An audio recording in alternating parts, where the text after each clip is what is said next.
Do you stream on a Roku, Fire Stick, Android TV, or Apple TV? Now you can watch 6ABC 24/7 with the 6ABC Philadelphia streaming app. The big story on Act the News. Search 6ABC Philadelphia and start streaming today.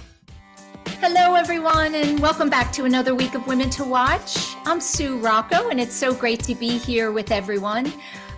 If you're new to the show, we also air on 1210 Talk Radio on Sunday nights at 7 o'clock, if you're a fan of radio. And if you'd like to learn more about the show and see who's in our lineup, you can always go to womentowatch.net. That's women, the number 2, watch.net, N-E-T. And you can see all things related to the show, including the podcast, and also subscribe to our newsletter. I am now very excited and honored to welcome to the show Prachi Modi. Prachi is the co-founder and CEO of Meraki 3 Ventures. Prachi, welcome to the show.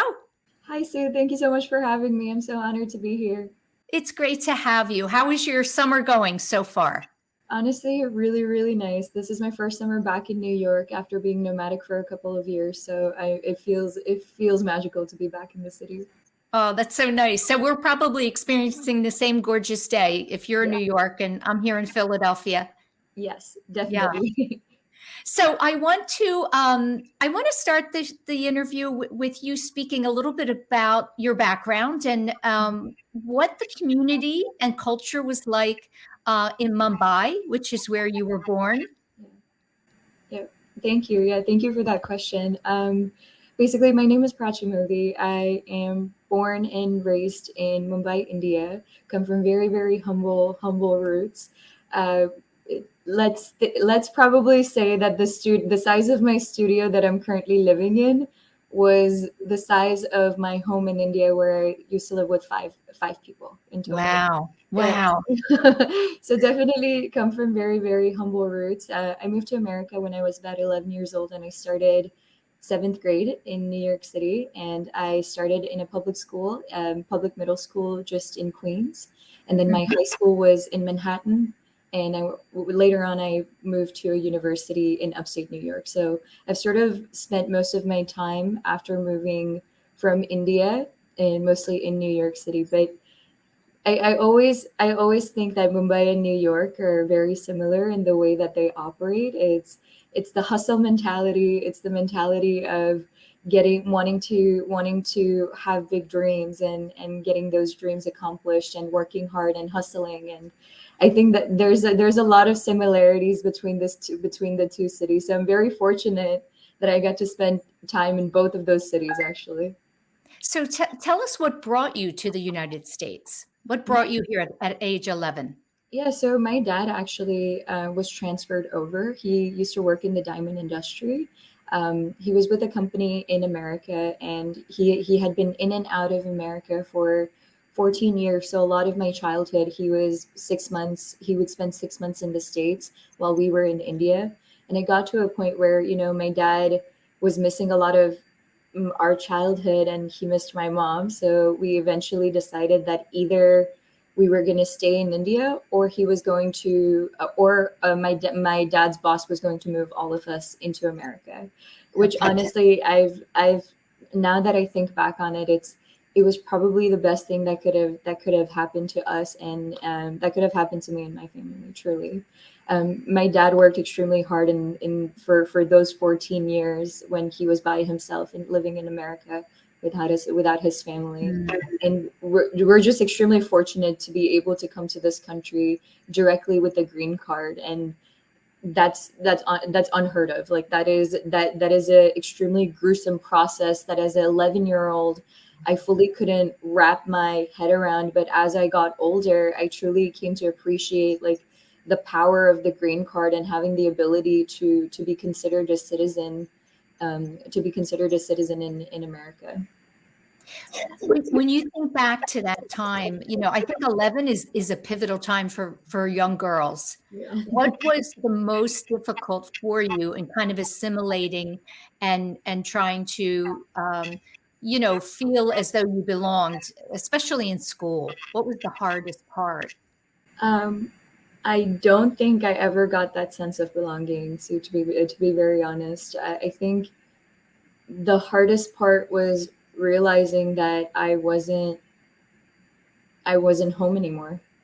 It makes me a little bit emotional because like growing up when you've lived your entire life and spent your identity as an 11-year-old in this one neighborhood. And India is a very communal, community driven place. I'm not sure if you've been to India, but I haven't. No. we should definitely go. I'm hoping to go back in December, and I honestly love going back because it reminds me constantly about the type of community that I grew up around, right? Like my mom used to have a saying that in India it's very easy to raise kids because your kids grow up on the streets and your neighbors raise your kids. So that entire idea like was completely shattered when I moved to Queens, just because I mean there were a lot of Indian people around in the neighborhood that I grew up in, but it was still very different. I think probably the hardest part was actually not the bigger things, but really like the little cultural differences. I remember my first day in middle school in Queens. In India, when a teacher calls on you as a sign of respect, you have to stand up and talk. You're not allowed to be seated. So I had these, because I had only gone to school in India. I remember my first day, anytime a teacher called on me, I think naturally and innately, I got up and I was like, yes, I'm here. Yeah. And laughing. And, it's like, I think it's really about like the little cultural differences that I couldn't wrap my head around, and I couldn't understand why it was done differently, and because I had never experienced anything like that, and you can't really read about it or prepare yourself mentally. Right. So it was just feeling the not knowing what we were getting ourselves into. And probably the hardest part was, I think, our first month in America. I still don't really, I can't believe that that's how we spent our first month. So the apartment that my dad had sort of booked for us, it was a 1-bedroom apartment in Queens. It wasn't ready. So we had spent our first month in America, my brother, my sister, myself, my mom, and my dad. 5 of us, we slept in someone's living room floor for a month Wow. when Wow. we moved. And they were Indian, very kind, very welcoming people. But now that I think about it, I'm like, they had never met us before. They had met my dad in passing, but the fact that because we were a family and because we were Indian and had the same cultural background, they opened their doors up to 5 strangers sleeping on their living room floor for a month. Wow. Wow. So I think it was things like that we could have never prepared ourselves for. But at the end of the day, I'm very grateful for those moments and for those experiences, because I think it really prepared me to face anything. I think it just prepared me in the future to face adversity and like be able to problem solve and not really get deterred by any problems. You know what's so interesting, Prachi, when you spoke to me, we spoke a while ago, and you talked about this desire to break barriers and kind of go down a non-traditional path from what perhaps your family was expecting of you. And it's so interesting that we can be so tied to our culture and who we are and where we came from, but our dreams and aspirations can be so different from that. So tell me, when do you recall thinking, I don't know that I'm going to take a non or a traditional, I should say, a traditional path when it comes to my professional career and your desire to really explore different areas? I think, to be honest, a lot of the credit really goes to my siblings, and I would say it really goes to my sister and my brother, because I guess I'm trying to pinpoint. I'm trying to think about a specific moment, but I don't think it was a specific moment. I think it was instilled from the very beginning that coming to America was a gift, where dad working hard and creating this opportunity for us was a gift. And you cannot take this for granted. I think there was no conversation around it. I think it just was so strongly present in our family's dynamic, where, you know, my brother's an engineer for Delta Airlines, my sister is a doctor. We've always talked about, you know, like, can you we would have never had that life if we were in India. But I think it's the beauty of it was our dad, or mom and dad, never really sat us down and set those expectations. It was kind of like the magical, it's an unsaid type feeling. But a lot of the credit around the wanting to take an untraditional path, I think, truly comes from conversations with my sister. And she has been a huge sort of role model. She's 4 years older than I am, and she was always the person that made things possible for me. Where growing up, you know, she was bullied when she was in high school, and I started middle school here, but she went straight into high school. And it was kind of like a zone high school, so it wasn't the best type of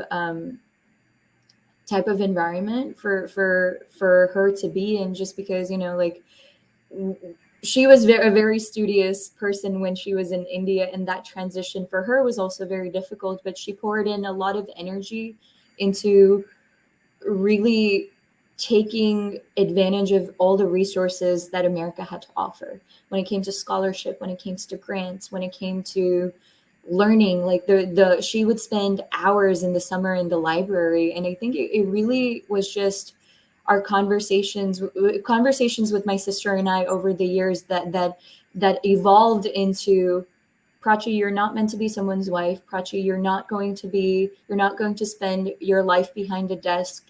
You're really meant to do something special, and you're a special individual. So what are we going to do to foster this feeling? At the age of 16, my sister was the one that initiated the conversation with my dad, where, hey, Prachi and I are going to spend the summer in Uganda.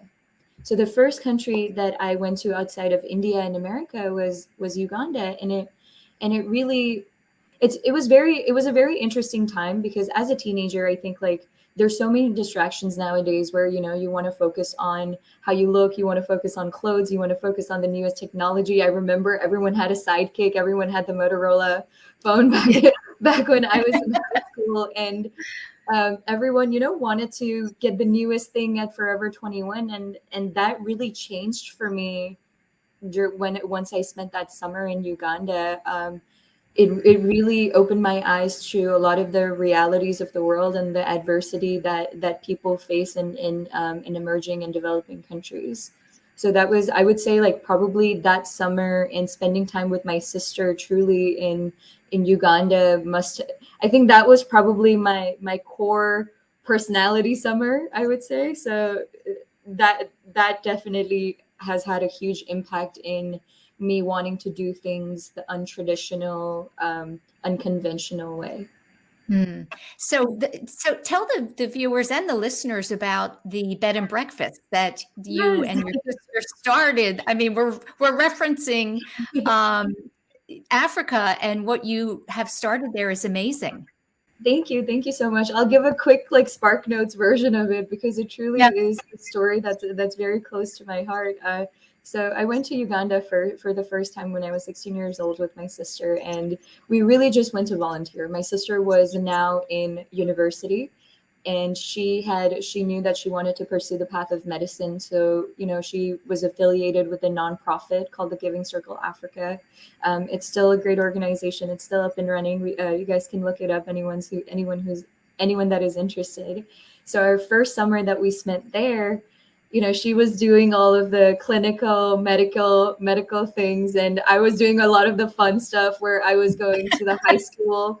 I was spending time with kids that were my age and girls that were my age, and really listening to some of them on why some of them had to drop out of school. And a lot of it had to do with access to feminine care. So one of the projects that we did was the pad project, where instead of going out and buying pads and sending it and just giving them pads, we actually taught them how to make it.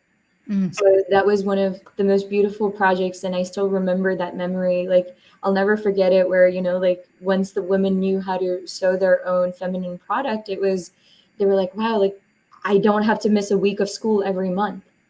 Wow. So the really empowering them, really, right? Yeah, like, really, like that like, if I had to miss a week of school every single month, I would fail.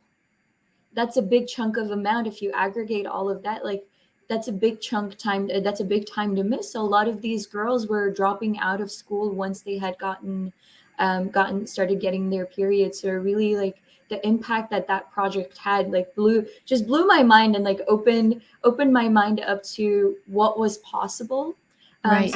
So throughout over our years, you know, like, we would go back and forth. We would raise money. We would do our best in trying to support the community that we were a part of. And eventually, once I started my job with Goldman Sachs, I was liquid enough. And I guess the timing of it was kind of like the butterfly effect, kind of like beautiful, where the timing of it worked out so well, where one of our friends that we had made over the years, she called me and said, I lost my job.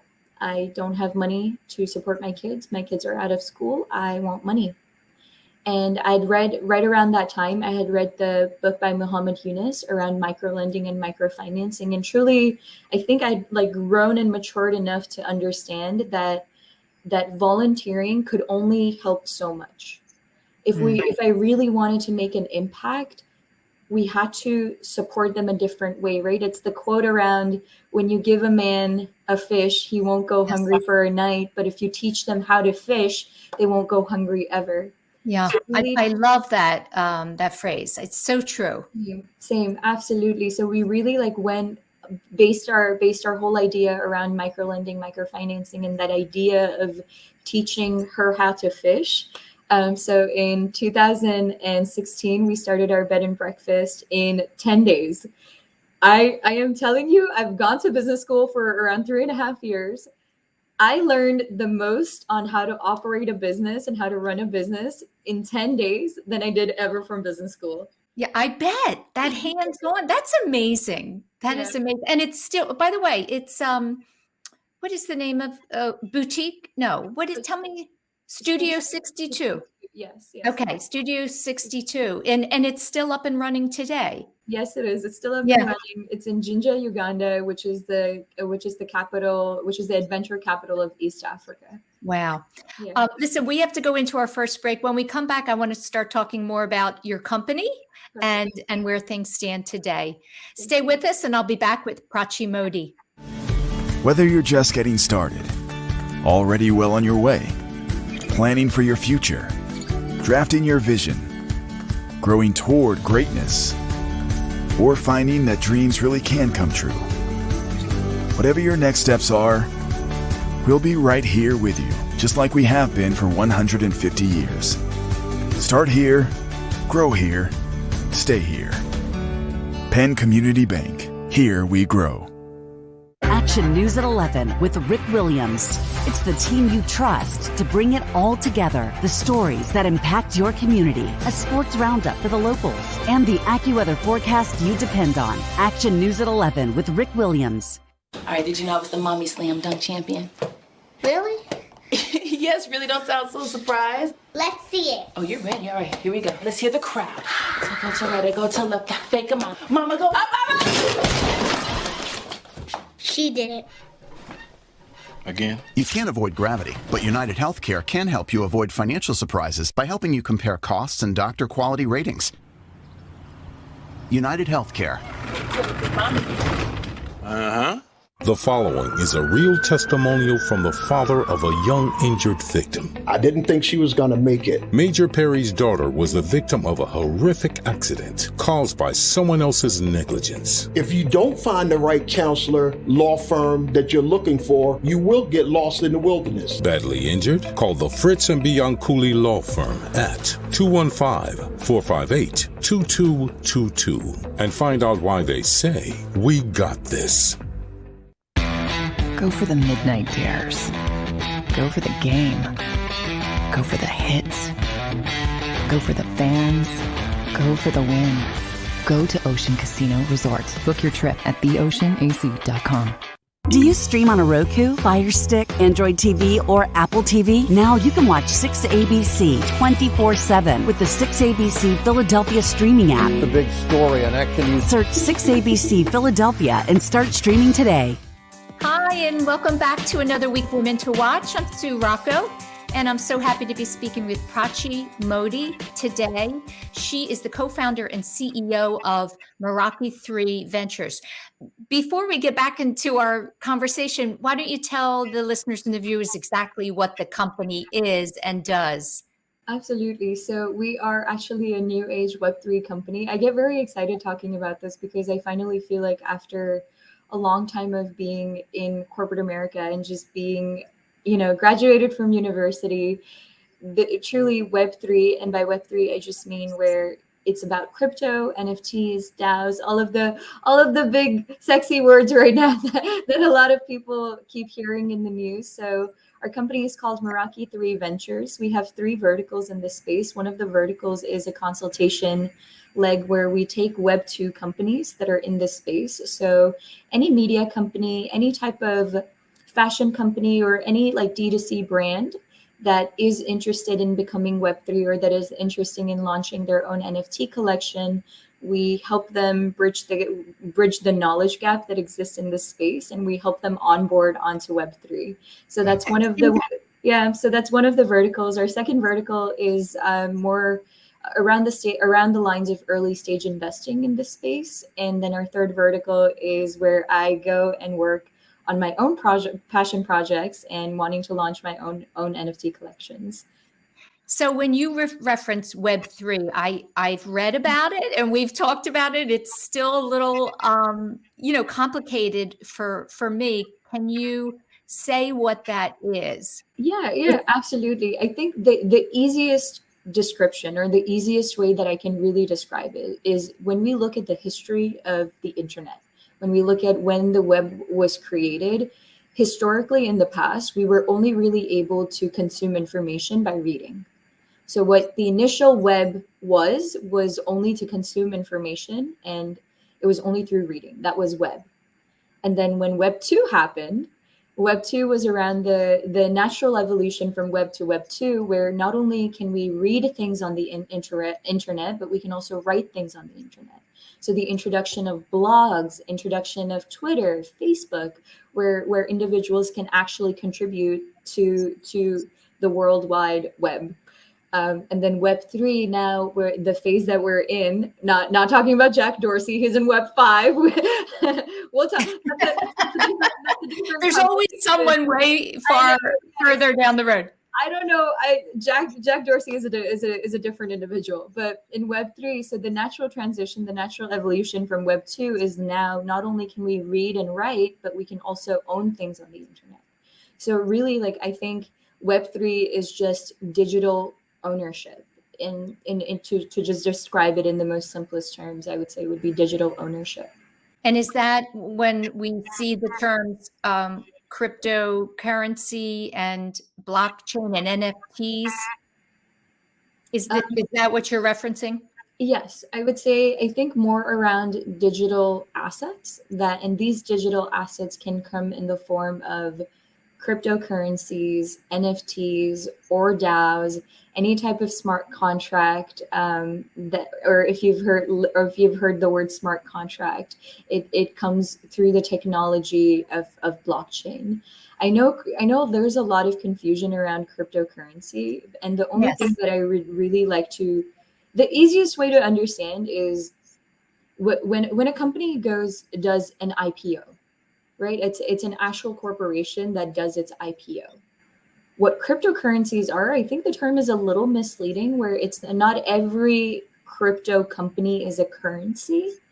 And there's also a difference between what a cryptocurrency coin is versus what a cryptocurrency token is. Yes. So I think there's a lot of misunderstandings and discrepancies around the basic definition of cryptocurrencies. But the easiest way to think about what cryptocurrencies are, instead of a traditional corporation doing an IPO, what cryptocurrencies are is a company that's in the crypto Web3 space that does an ICO, which is an initial coin offering. So that's what a cryptocurrency that's really what it should be classified as, is something that's similar to an IPO.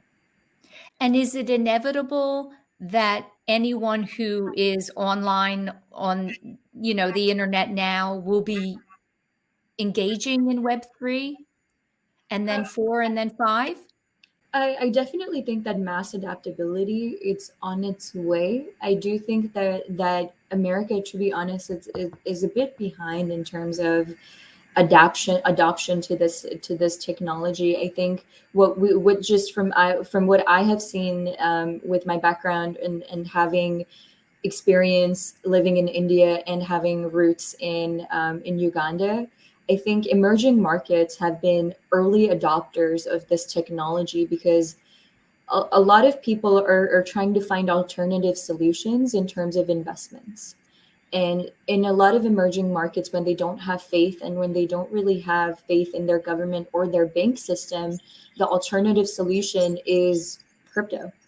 So what I've seen is a lot of crypto is a worldwide market, and I think there's a lot more pioneers and a lot more thought leaders that are coming out from Asia and coming out from East Africa than more in North America. I do think it's inevitable. I just think that the only way it would be portrayed in the media as something that's a viable investment is once the U.S. government figures out how to tax it.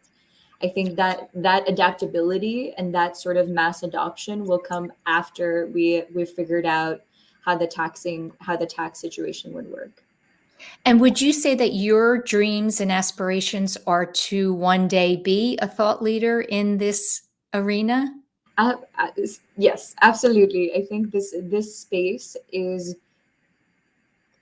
I think that what's happening now, we're on the precipice of revolutionary change, right? I had asked my dad back in the day. I remember, I'm like, Dad, like, why didn't you invest in Microsoft? Like, what were you doing? Like, why didn't you couldn't you see that a revolution was happening? And he was like, well, I was busy taking care of you guys. I didn't have time. Right.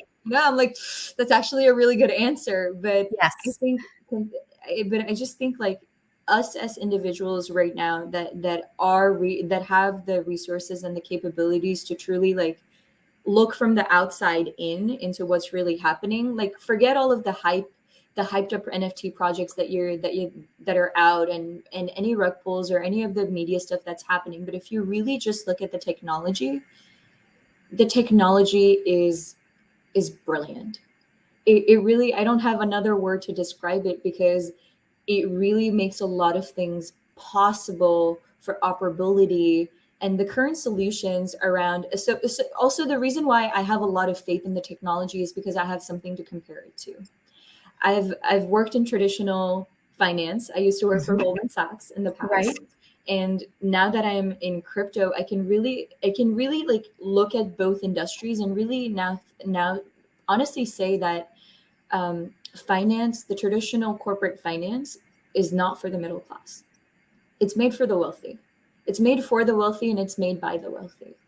I think educating the middle class on how to manage their finances, where your best option to earn an APY or to earn interest shouldn't be the savings account. It should be an alternative solution that crypto now actually enables, where a human being can now have autonomy over their finances and over their immediate fiat currency and cash flow, and decide how they want to use their capital, whether they want to stake it, to earn an APY, whether they want to put it in a liquidity pool. I think crypto really unlocks some type of power, and it puts a lot of the power back into the individual's hand. But of course, I think the sort of scary part about all of this is it's a new language. The industry is still in its infancy stage. The rules haven't been written yet, but I truly think that that's when we can go in and really add value. Bill Gates wouldn't be Bill Gates. Sir Warren Buffett wouldn't be Mr. Warren Buffett if they sat back and followed the lead. If they weren't the contrarians, I'm not sure if they weren't the contrarians in the space that looked at You're right. Yes, that followed the formula, the current formula, right? Yeah. Yes. Yeah. So I 100% would I feel that I'm on the path of being a thought leader in this space just because I've been in this space for about a year, and I've truly become obsessive with what I do, and have gotten into multiple conversations with speculators, with pro crypto, with anti crypto people, with a lot of people that love NFTs, people that hate NFTs, and the other technology words I don't even want to get into because we're just not there yet. But I'm hoping that having a company like Meraki Ventures, where we can work with Web 2 clients and really like companies that have some type of interest or show some type of initiative in wanting to be Web3 or just wanting to learn. We're really hoping to be the company that they can go to for education, for consulting services, and really like try to help them bridge the gap from Web2 to Web3. Have you faced, first of all, I'm curious to know how many women are in this space. And, you're a young woman starting out, and I wonder, do you go into meetings, with potential clients and face any skepticism simply because you're a young woman at the beginning of this? Honestly, that's a great question. And I have stopped making myself anxious about it. I do think that coming from corporate finance, it did prepare me a little, I would say, where I was the only woman on my team. There was another woman, but then she got moved out, and then I was the only woman on my team for a while. And I think being in corporate finance, I think it sort of prepared me for being in crypto. I would still say it is a bros club, and when I do feel the pressure of looking a certain way and not looking too dolled up or not looking too unprofessional. I think it's very interesting in terms of how you dress, especially in like the crypto space. A lot of the tech bros are so chill, for the lack of a better word. They're in their workout clothes, but I do think that women in this space get treated differently depending on how they dress. But I think once you break that initial barrier of the judgment, right? Like the judgment that a person makes about me within the first 4 seconds, just out of the way that I look, I get finsplained a lot. Like finsplained is basically when a man tries to explain finance to me. I love using that word. I saw it on the subway for one of the ads, and I was like, this is amazing, because really, like, you just sit there and you just nod your head, and then I would talk about something and they'll be like, oh, I didn't. Don't you know something about this? You actually, okay. But one thing that I will say that I do love about being in Web3 and being in crypto is, yes, there is a lack of representation. It's definitely skewed, where there's still not a lot of women that are involved in this space, but there's a lot of initiative that are happening with projects like Women to Women, Women in Weapons. Like there's tons of female-led NFT projects, and they're there. Right. We're here. I just think that it's scary to walk into a room and get intimidated because you're the one of few, or like you're not the majority. I would say, I think that it's still it's still very much a bros club. But what I do love about this is I have never felt that this space wasn't for me. I never felt left out. Good. Yeah, so I've never felt that way, which is very, very rare, because in a lot of corporate world, or in a lot of the consulting, finance, investment banking, I think initially around there I felt left out. You're like, I don't want to feel left out, right? Like a lot of these people, even though we started at the same time, we might be on the same playing field in terms of knowledge. They have a favored bias for them just because they're male in the space. But I would say that if you have the knowledge, and if you have the credibility, and you have the curiosity and the education, right?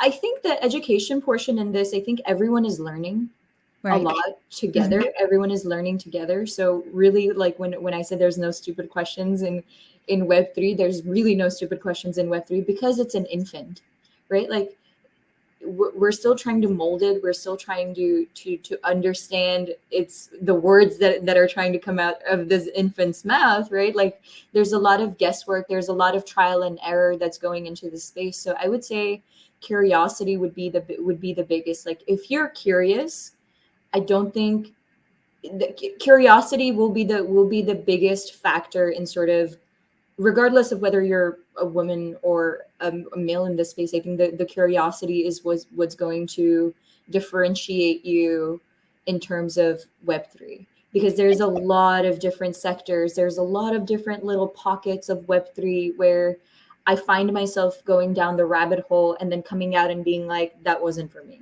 And then going down another rabbit hole and being like, wow, that blew my mind. Like, let's pursue this. Like, let's focus on this. Let's become the subject matter experts on this. So where is the company, Prachi, today as an entrepreneur in a startup? Are you generating revenue? Are you still raising capital? Where does the company stand? It's actually, from an entrepreneur's point of view, I think I really am on a beautiful entrepreneurial journey where I would say I feel I've been making this company mentally. I feel that I've been making it for the past 7 years, because after I quit Goldman Sachs is really when during Goldman Sachs, when I started the bed and breakfast in 2016. I think I've been on my entrepreneurial journey. So I think the company is quite aged, just because I feel that I've used every single thing that I've learned over the years from my different careers, from my traveling experiences, from having different jobs as being like a chef on a boat, right? Like a lot of those skills that I accumulated from over the years has now sort of amalgamated into what is now Meraki 3 Ventures. And the name Meraki really means something that's built out of love and passion.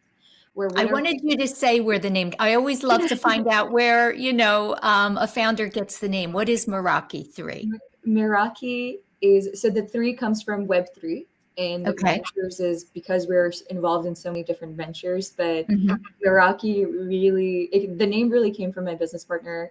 And he had this name for a while. And when we both said it, we're like, yes.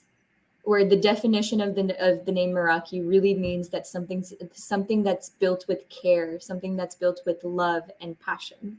So where we are with Meraki, even though it's a new age company, we do have a few clients. We're working with incredible people in this space. We have 3 Web2 clients that we're with right now that we're helping them onboard onto Web3. Our early stage investing is going really well, where we're trying to invest in women, in different people that have great ideas, that have innovations for this space. And our own passion projects are definitely a conversation that will take like 30 minutes. But if you have any more questions, I would love to sort of reach out to the audience that's listening, and please feel free to reach out if there's any curiosity. I think I would love to feed into or sort of help educate our audience, and if they are curious about the space. You can see and feel your excitement, your enthusiasm, and how much you care about this field. So I have such respect for that. And have no doubt you're going to be successful. And we didn't even get to talk about all the other jobs you had. No. You mentioned being a chef on a boat. But listen, we have to go into the break. And I thank you so much for taking the time to share a little bit about your story, Prachi. Thank you so much, Sue. Thank you so much. And real quick, where can the viewers find you? Either on LinkedIn. My LinkedIn is Prachi Modi, or they can email me at prachi@meraki3ventures.com. Okay, terrific. Thank you so much. Thank you. We're going to go into a break now. When we come back, we'll be with Sherry Marson, our Lifestyle Watch contributor. We'll be right back. Whether you're just getting started, already well on your way, planning for your future, drafting your vision, growing toward greatness, or finding that dreams really can come true. Whatever your next steps are, we'll be right here with you, just like we have been for 150 years. Start here, grow here, stay here. Penn Community Bank. Here we grow. Action News at 11 with Rick Williams. It's the team you trust to bring it all together. The stories that impact your community, a sports roundup for the locals, and the AccuWeather forecast you depend on. Action News at 11 with Rick Williams. All right, did you know I was the mommy slam dunk champion? Really? Yes, really don't sound so surprised. Let's see it. Oh, you're ready. All right, here we go. Let's hear the crowd. So go to right, I go to left, fake a mom. Mama, go up, up, up. She did it. Again? You can't avoid gravity, but United Healthcare can help you avoid financial surprises by helping you compare costs and doctor quality ratings. United Healthcare. Uh-huh. The following is a real testimonial from the father of a young injured victim. I didn't think she was going to make it. Major Perry's daughter was the victim of a horrific accident caused by someone else's negligence. If you don't find the right counselor, law firm that you're looking for, you will get lost in the wilderness. Badly injured? Call the Fritz and Bianculli Law Firm at 215-458-2222 and find out why they say, "We got this." Go for the midnight dares. Go for the game. Go for the hits. Go for the fans. Go for the win. Go to Ocean Casino Resort. Book your trip at theoceanac.com. Do you stream on a Roku, Fire Stick, Android TV, or Apple TV? Now you can watch 6ABC 24/7 with the 6ABC Philadelphia streaming app. The big story on Action News. Search 6ABC Philadelphia and start streaming today. Hi, and welcome back to the show. You're watching Women to Watch, and I'm Sue Rocco, and it's always so fun at the end of the show to have our Lifestyle Watch contributor, Sherry Marson, joining us to profile a woman in business. So I'm going to let you take it over, Sherry, and introduce us to Natanya DeBona, the co-host of Dinner en Blanc. I wanted to say it with the French accent, but I didn't do a good job. Thanks, Sue. Yes, today we are being joined by Natanya DeBona, the co-host of the Dinner en Blanc. I think you have to excuse both Sue and I on our Philadelphia French accent. I don't know. Not very sophisticated. Yeah, it exists here today. And also, in addition to the co-host of Le Dinner en Blanc in Philadelphia, the new Le Dinner en Blanc in Atlantic City. Hi, Natanya. Thanks for joining us. Hello. Thank you so much for having me. Sure. Thank you. You are exceptionally kind to be here today.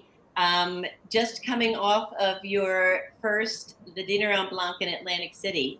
It was exciting and exhausting, I'm sure. You had a lot of adrenaline that kept you going. How are you feeling? I'm able to put together relatively decent full sentences right now, which is an improvement from the last couple of days. So just recovering. Funny, I'm sure when it's all over and after the adrenaline is gone, you have a moment to think about, oh my gosh, my feet, my back, the lack of sleep.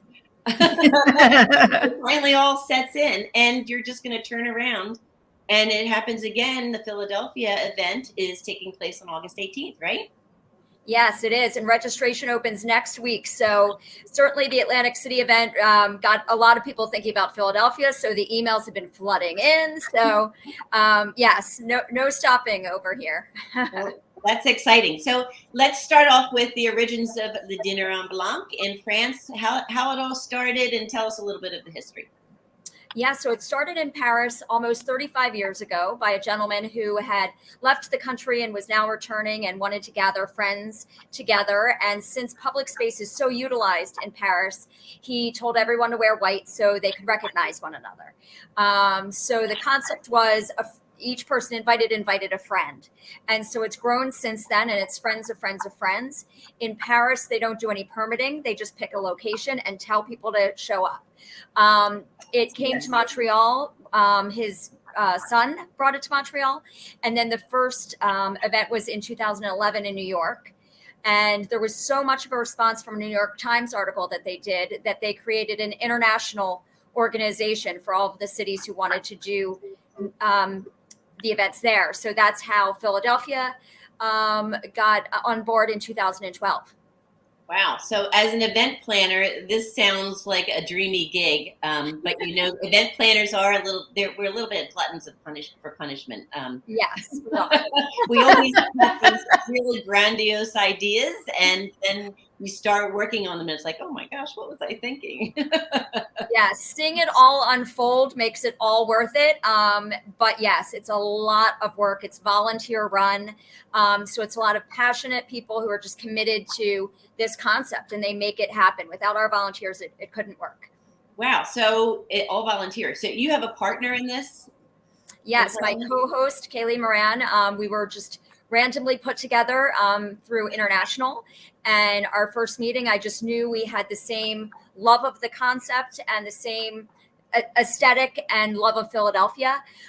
So it's been a great partnership for 10 years now. Wow, that's fantastic. It's hard to think of meeting somebody like that just off of the cuff and hitting it off and working this much together. It's amazing. So yes. You said all volunteers. How many volunteers do you have?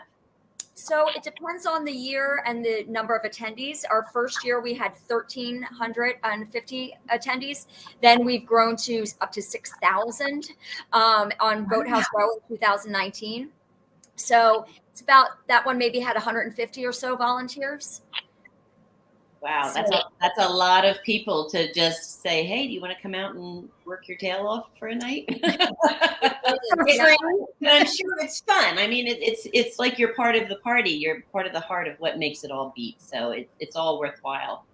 The first year in 2012, there was an article written and people started writing to us to volunteer before we had even asked for volunteers. So we really got a lot of people who were passionate and involved in Philadelphia from the beginning. So we were lucky.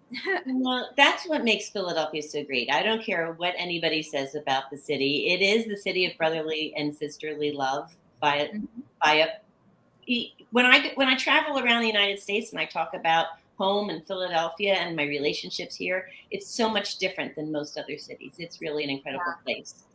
So, and I had moved away. At one point, I lived in Boston for 9 years and New York for a little bit. And when I came back, I was just so blown away by what had happened in Philadelphia and, everything, the energy. And so it's a great city. Yeah, it really is. So 6,000 people, that's the largest in the U.S.? It is, yes. Last year, due to COVID, we reduced by 50%. But yes, in 2019, when we were 6,000 people, we were the largest event in the United States. We had been for the couple years before. A few cities are behind us. DC started a year behind us. So people are catching up, but we have the money for now. So you expect about 6,000 this year as well? We're probably going a little under that, just we always plan to the space. So we'll see. Remains to be seen. And how many people did you end up for your first event in Atlantic City? We had 2,600, which was incredible for a first year event for sure. Like I said, our first year in Philadelphia was 1,300, but we felt confident that with the event in Philadelphia, just an hour away for 10 years, that there was an awareness about it. And then a lot of our attendees and volunteers from Philadelphia did that event too. So that really helped us get to that number. Sure. Yeah, I get it. So there's a fee for people that they pay to enjoy the festivities. Let's talk a little bit about what's expected of the guests and what they get when they get there, what they bring along, and what makes it worth that whole what makes the experience worth what they do? Sure. So everyone brings their tables and chairs, their plates, glassware, wine, food, and they set up in this secret space that they were not aware of. They're led there by their table leader from a departure point that they do know that they're going to. So because everyone does their part, this space is able to transform very quickly. And also there's an investment on the part of the people. We just had a woman in Atlantic City who brought a whole ice sculpture because it was her 67th birthday, and she had a smoke machine, and she did win one of the table decorating contests. She earned that. So everyone puts their spin on it and has personality. So that really helps as well. The fee, of course, goes to permitting. Unlike Paris, we do have to do everything through the city. So it's rentals and it's insurance and it's sound and lighting. But it's also a lot of entertainment. There's a lot of pop-up, roaming musicians, bands, DJs. We do a sparkler lighting, we plan to the specific location. So last year in Rittenhouse, we highlighted the French history of the redesign of Rittenhouse Square. So we had a Marie Antoinette. We had a woman in a ball on the reflecting pool. So different things that really are unique to that spot that we picked that year. That's really neat. So I know that with all this entertainment and everything, it does cost a lot of money, and all of the permits, people say, where does the money go? So it's not really that you're making any money, but what you're doing is you're expanding on the cultural experience in Philadelphia. And I know that just in the beginning of June, you were awarded a citation by Sheila Hess that was signed by Mayor Kenny. You want to tell everybody about the citation? Because it's really a great accomplishment by you, and so admirable. It's a lot of work. Thank you. Yes, it was an emotional day. It was at our preview party, which took place at Macy's in Center City. We had a fashion show and then our regular preview party with a table decorating contest. So Macy's agreed to feature the fashion show and the table decorating contest winners in their windows. So our logo was there with our 10-year anniversary. So that was the first thing I saw that was very emotional. And then to get this citation that Sheila Hess and Margaret Hughes worked on, and that highlighted the importance of this event to the economy, to celebrating the community, to celebrating public space. It meant a lot. It's 10 years of a lot of hard work, but a lot of great moments. So it was special. Yeah. Natanya, I have a quick question. When I think of an event this size, how grand, things will go right and things will go wrong. Yeah. Are you able to let go of the things that don't kind of go as planned? Well, not as easily. And we're always striving to improve. We send out a survey to all attendees after they attend. What did you think of the space? Did it change your mind about Philadelphia? Because that's really helpful when a city or a location sometimes come to us. They want to show that off. So we love getting that feedback. But yes, we sometimes when things don't go as planned, it hurts. Because you put all of this time. Right. It's also a rain or shine event. So sometimes weather not in the best of us. Bring your umbrella. I know the one story you told me the other day when I was talking with you is about you were at Atlantic City the day after the event, kind of just walking around, picking some things up. And there was a woman on her cell phone that just talked about how happy Atlantic City was. Isn't that, it had to be the best feeling just to know that, she recognized Atlantic City doesn't have the best reputation all of the time about what's going on. And, it's like you uplifted the entire city. That had to feel great. It really did. And it's funny because a lot of our volunteers and attendees were from Philadelphia as well. And they kept comparing it to the event we did on Broad Street. And that is a high praise because we were on the boardwalk. So you were in the middle of everything. And that's what people loved about Broad Street too.